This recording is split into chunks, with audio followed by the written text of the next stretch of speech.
They called him unwanted. Wherever Ayan went, he felt their eyes on him, cold, curious, and full of doubt.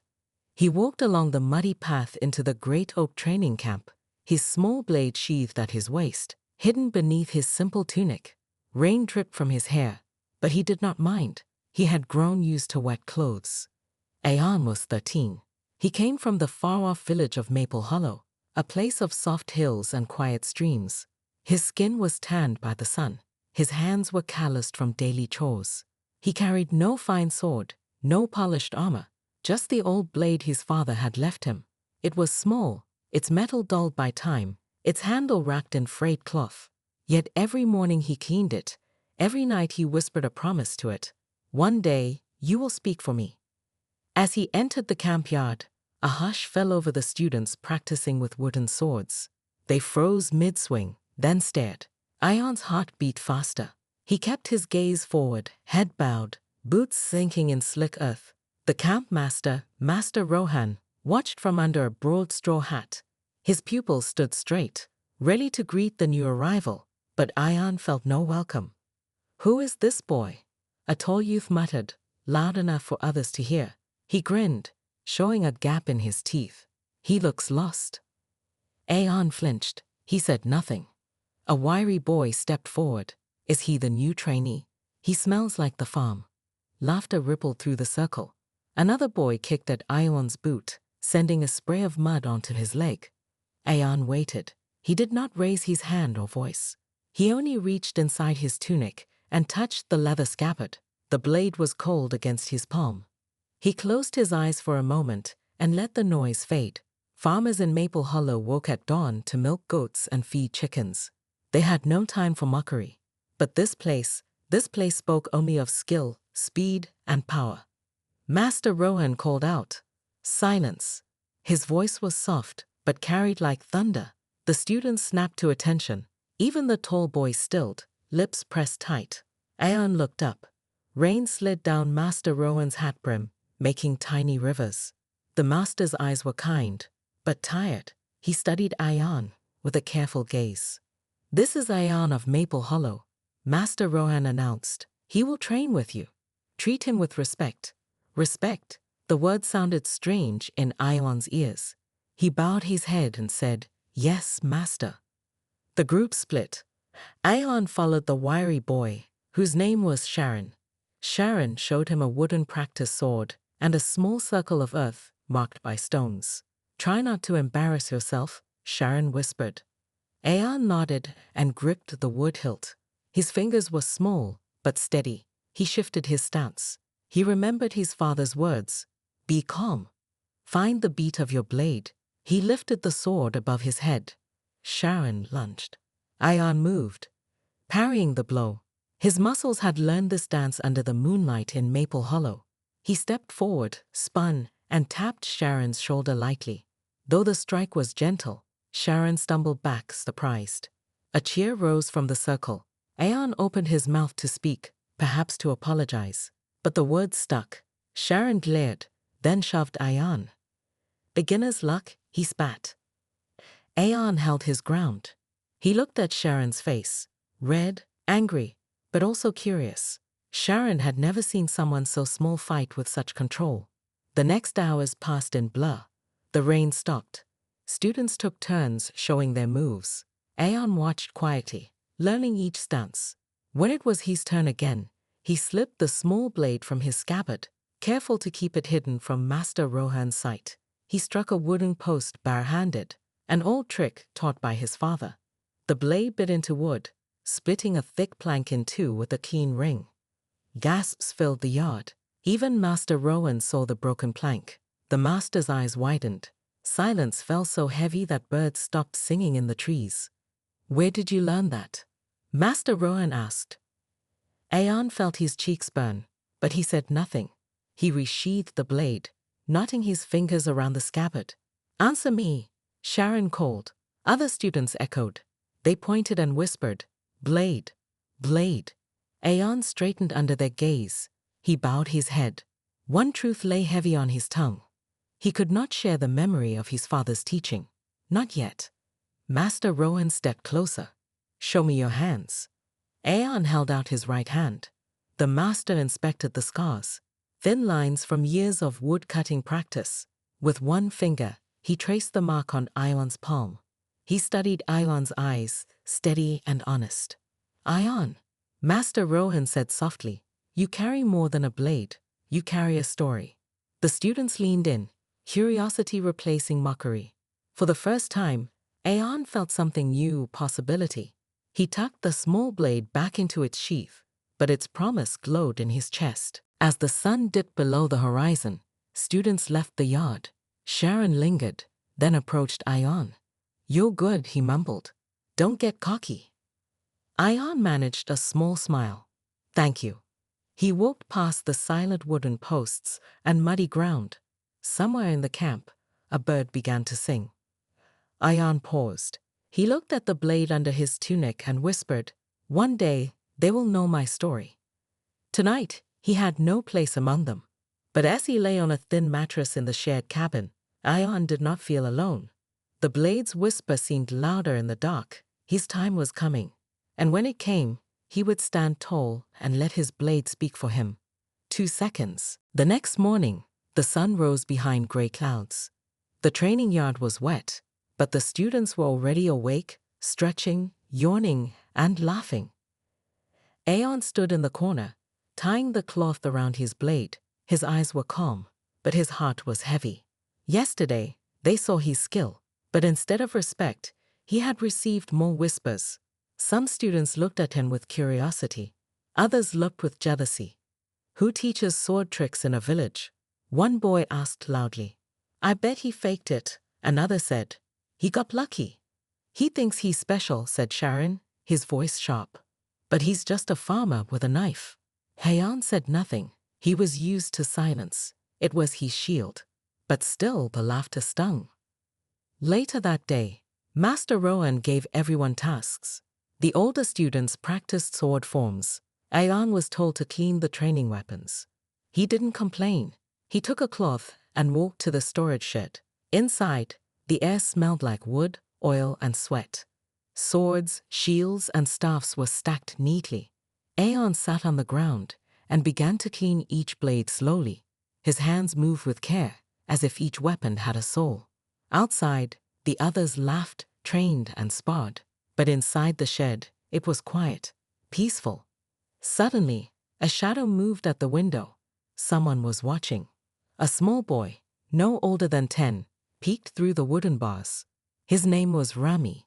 He was too young to train, but he stayed at the camp with his older brother.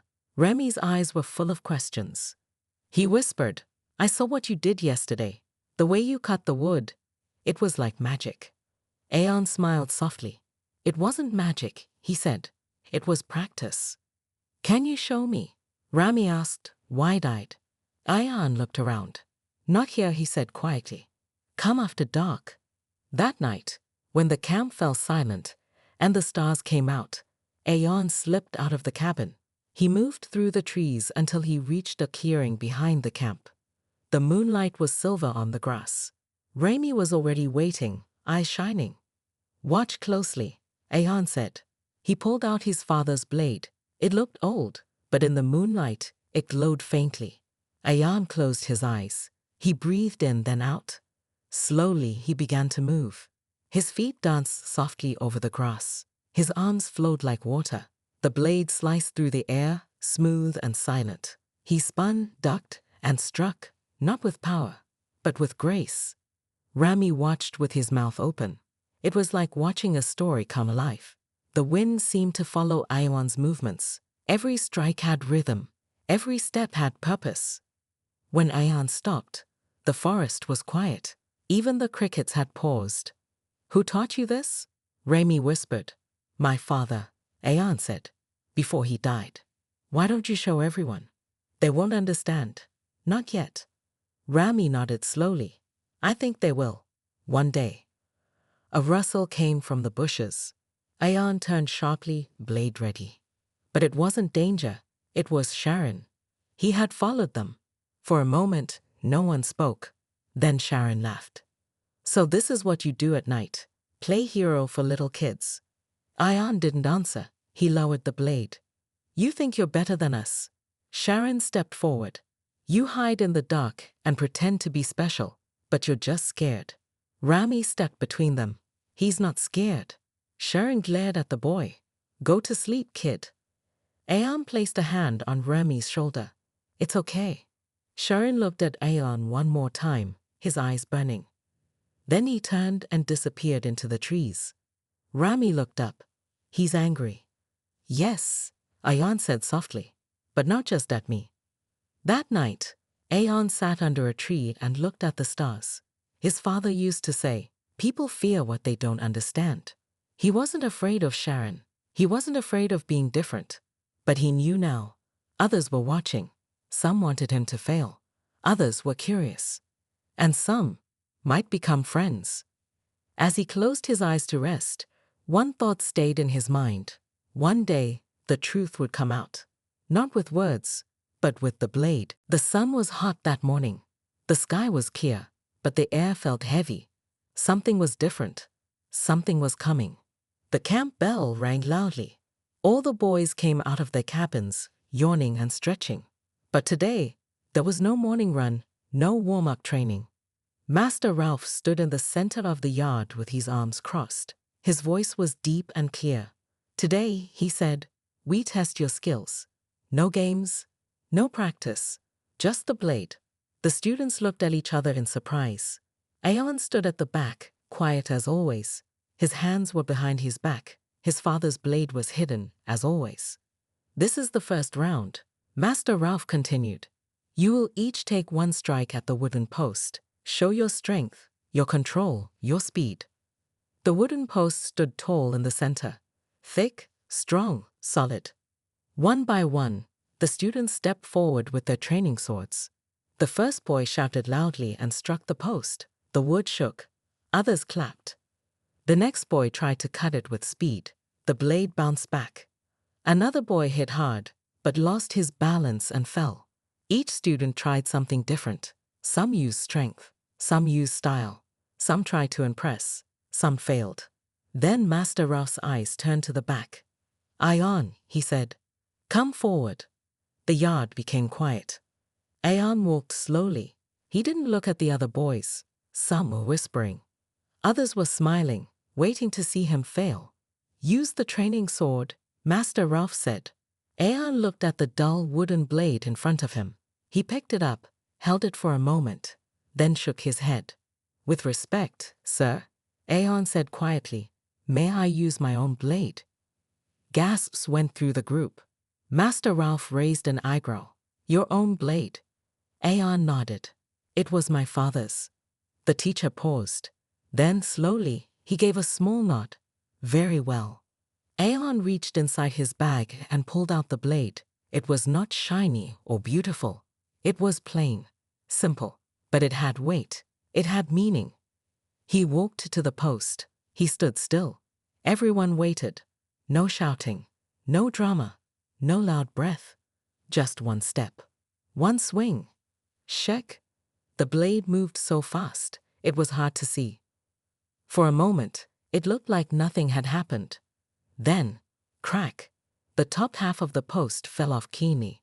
Silence. Not even the birds were chirping. The cut was perfect. Straight. Clean. Like the post had been sliced by light. Master Ralph stepped forward and touched the wood. He said nothing, but his face showed surprise. One boy dropped his sword. Sharon stepped forward. That was luck, he said quickly. One hit doesn't prove anything. Master Ralph turned to him. Then try again. Try to do the same. Sharon stepped up, face red with anger. He swung hard. Too hard. Third, the sword bounced off the post. No mark. The students looked at each other. No one laughed now. Aeon stepped back and put his blade away. He didn't smile. He didn't raise his head. He just returned to the back. Later that day, many students were still whispering. How did he do that? Is his blade special? No one told me he could fight like that. But Aeon didn't speak to anyone. He returned to the shed and cleaned weapons as always. His face was calm, but his heart was heavy. That night, he sat alone by the fire near the forest.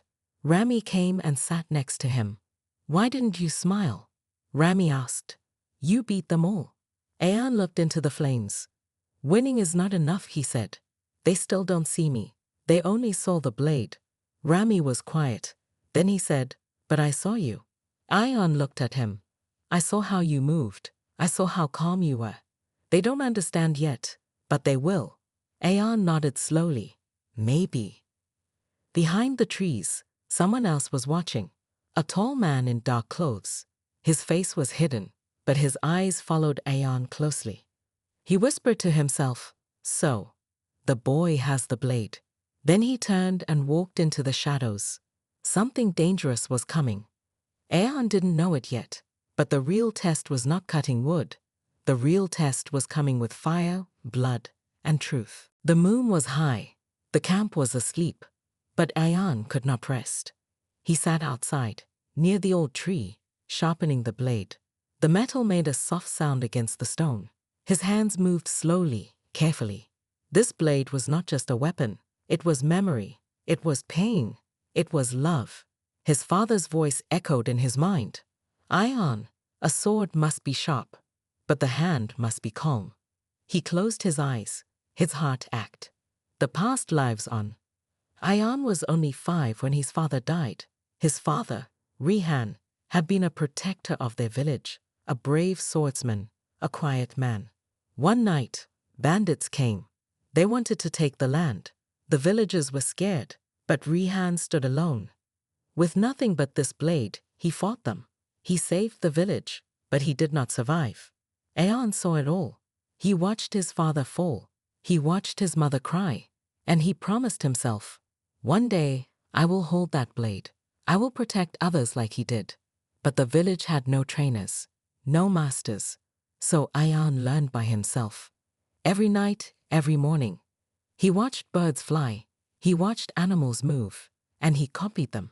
He practiced in the river, in the mud, in the rain.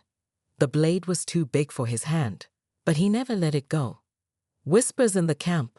Back in the camp. Ayan's strike on the wooden post had become a legend. Some said he cheated.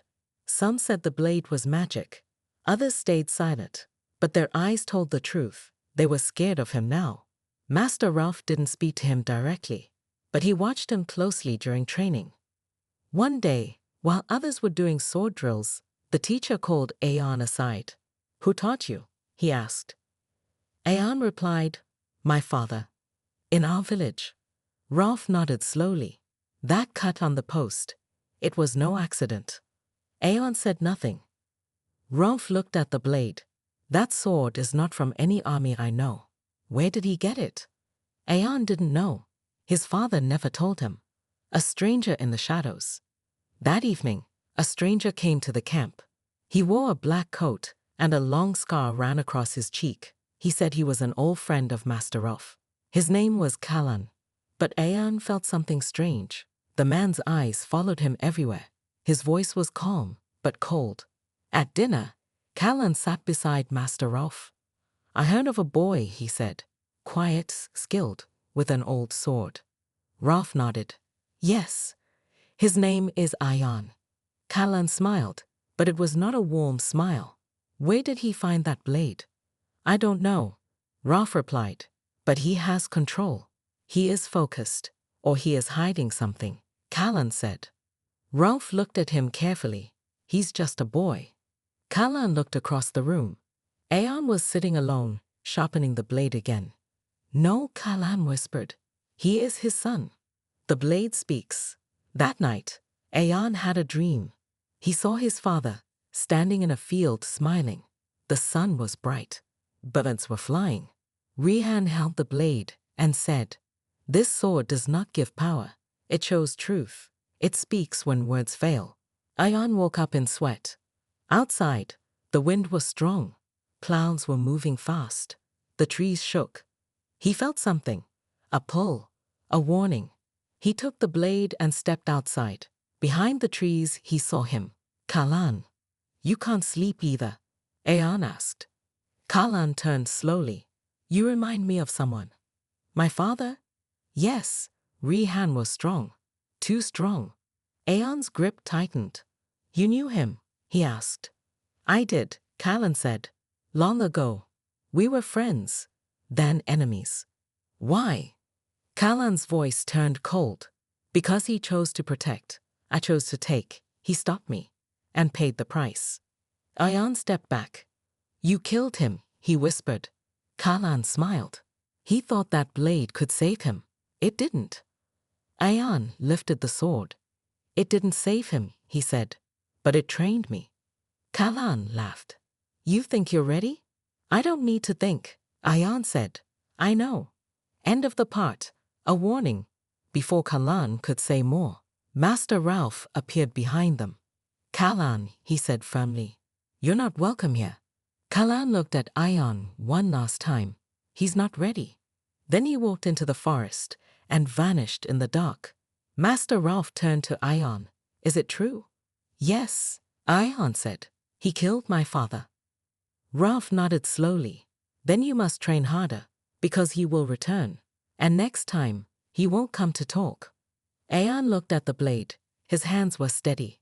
I'm not afraid, he said. And this time, he meant it. Days passed, but the camp didn't feel the same. Since the night Callan came, everyone was on edge. The students still trained, but the laughs were fewer. Master Ralph had doubled the guards. At night, torches burned longer. Even the wind felt colder. But Ayan stayed quiet, as always. He trained harder, longer, alone. He knew Callan would return. The fear grows. Sharon noticed the change. He watched Ayan from a distance. Every swing of Ayan's sword was sharper. Every step stronger. There was no more doubt in his movements. Sharon used to think Ayan was weak, a villager boy with nothing. But now, he wasn't so sure. One afternoon, while the students trained with shields, one of the guards came running. There's been a theft, he said. 3 blades and a map are missing. Master Ralph's eyes turned sharp. Who took them? No one knows. But the gate rope was cut. The camp was searched. Nothing was found. Then someone whispered, maybe the thief is inside. Eyes turned to Ayan. That night, while the others ate, Sharon stood and pointed at Ayan. He's always alone, always silent. What if he's the one helping Callan? Gasps filled the dining hall. Ayan looked up. Calm, but hurt. I would never, he started. You expect us to believe you, Sharon shouted. You hide in the woods. You train in secret. You carry a strange blade. Remy jumped up. He saved me. He trains because no one helps him. Silence. Master Ralph shouted. Enough. Everyone sat down, but the seed was planted. Suspicion had entered the camp. That night, Ayan didn't sleep, not because of fear, but because of pain. He had given everything, but still, they didn't trust him. The real enemy. The next morning, a student named Rishan was missing. His bed was empty, his sword was gone, and the gate rope was cut again. Now it was clear. Someone was helping Callan, but it wasn't Ayan. Master Ralph called all the students together. Someone inside this camp is a traitor, he said. Ayan is not the enemy. The students looked at each other. Sharon looked down, ashamed. Rami whispered, told you. Master Ralph continued, we must prepare. Callan is planning something. We don't know when, but soon. Ayan stepped forward. Let me find him. No, Ralph said. He's dangerous. I know, Ayan said, but he knows me. He'll come to me again. Ralph paused, then nodded. You won't go alone. The plan. That night, Ayan, Sharon, and 2 guards hid near the north fence. It was the weak spot, the same place the rope was cut. Hours passed. No sound, just wind. Then, footsteps. A boy climbed over the fence, careful, quiet. It was Rishan. Behind him, Callan. Ayan's eyes narrowed. He held the blade tightly. Rishan turned and whispered, this way. The others are asleep. But before he could move, Ayan stepped out of the shadows. Going somewhere? He asked. Rishan froze. Callan smiled. I knew you'd come. You used him, Ayan said, just like you used fear. No, Callan replied, I gave him purpose, just like your father gave you. Aeon stepped closer. You killed my father. And now I'll take his son, Callan said. He drew his blade, long, dark, and cruel. A hidden fight. The guards rushed forward. Sharon followed. But Callan moved fast. He struck one guard in the leg and kicked the other down. Sharon swung his sword at Rishon. You lied to us. Rishon tried to run, but Aeon blocked his path. No more running, Aeon said. Then he turned to face Callan. The moonlight lit the space between them. No more words, just steel. Callan attacked first, quick, strong, deadly. Aeon moved with grace. Every strike, every block, every step, calm, focused. Clang, clang. Blades met with sparks. Aeon remembered his father's words. Let your blade speak when your mouth cannot. His blade danced. Then, slash. Aeon's sword cut across Callan's arm. Callan stepped back, breathing heavy. You're not him, Callan hissed. No, Aeon said. I'm better. Callan growled and disappeared into the woods. But this time, he didn't win. The truth revealed. Rishon dropped to his knees. I didn't want to do it, he cried. He promised me power. Master Ralph arrived, breathing hard. He had seen everything. You betrayed us, he said. I'm sorry, Rishon whispered. Ralph sighed. You will be punished, but you will also be protected. Callan tricks the weak. You must become strong. He turned to Aeon. You saved the camp tonight. And you didn't use anger. You used control. Aeon looked at his blade. It was still glowing in the moonlight. I didn't win tonight, he said. Not yet. He will come back. Yes, Ralph said. But now, we'll be ready. The sky was dark. Not with night, but with fear. The guards had spotted Callan's army. They were marching fast, their faces hidden behind masks, swords sharp, eyes full of hate. Inside the camp, the students stood ready. Aeon walked between them, his blade on his back, his heart steady. No one spoke. No one ran. They all waited for his signal. The calm before the storm. Master Ralph looked at the group. You were boys when you came here, he said. But today, you stand like warriors. He paused, then turned to Aeon. You led them with heart. Now lead them with fire. Aeon nodded. We will not attack, he said. We will defend. If we die, Sharon asked quietly.